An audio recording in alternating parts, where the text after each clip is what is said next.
A Florida mother shot to death in bed in front of 2 children by a cold-blooded home intruder. The suspect points a gun directly at her. She sits up. As she sits up, she says, "Don't shoot me." According to NACO, the man fired and then took off, leaving the woman with a deadly gunshot wound. Welcome back to the Crime Board, and today we're going to dive into the tragic death of Betsy Robles. Just hours after Halloween, in the early morning of November 1st, 2022, while Betsy Robles was asleep with 2 young children tucked in with her, an intruder broke into her home, shot, and killed her.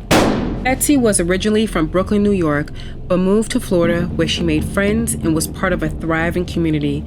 Even before she became a mother, she was caring for her goddaughter, whom she even considered her own. And when she found out she was having a baby, she was over the moon. She gave birth to a beautiful baby boy in 2019, but unfortunately, her son would be forced to grow up without his mother.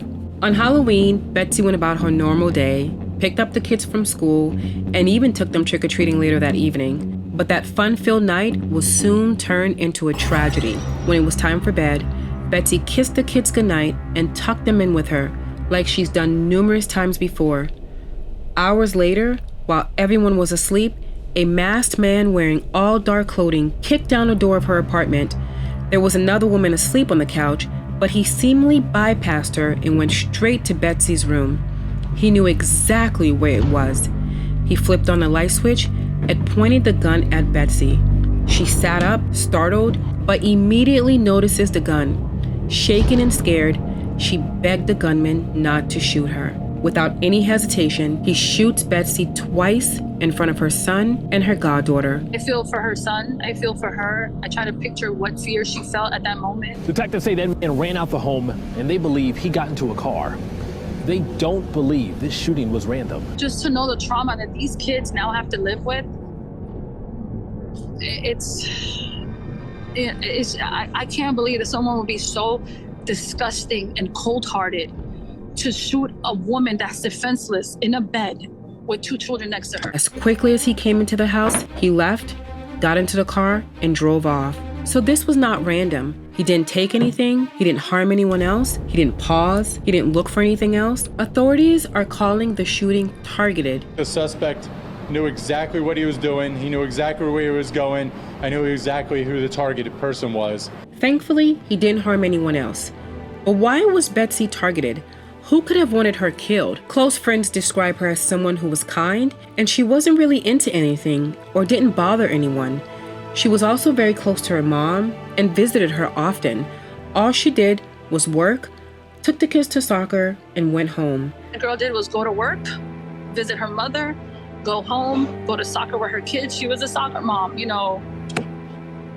That's it. That was her life. Her son was her life. Just imagine how traumatizing it is for those kids who just hours before had fun trick-or-treating and couldn't wait for the next day to eat their candy, just to be awoken by a stranger who would kill the only mother they knew. Eerily, just days before her death, she was mourning the death of one of her close friends, even posting a picture of them too, and wrote, "I was hoping this was a dream and it wasn't real.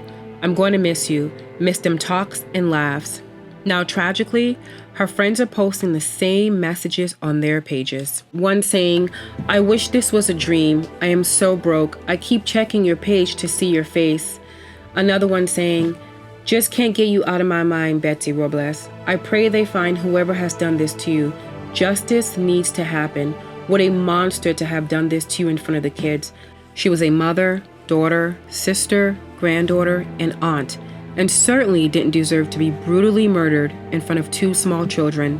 I can just imagine the fear she must have felt for her 3-year-old son at the moment, knowing that she would have to leave him behind." As of today, no arrests have been made, and authorities are still searching for the person who shot and killed Betsy Robles. We are praying for the family of Betsy and for her son. Don't forget to like this video, subscribe to my channel, and hit that notification bell so you don't miss out on any crime news.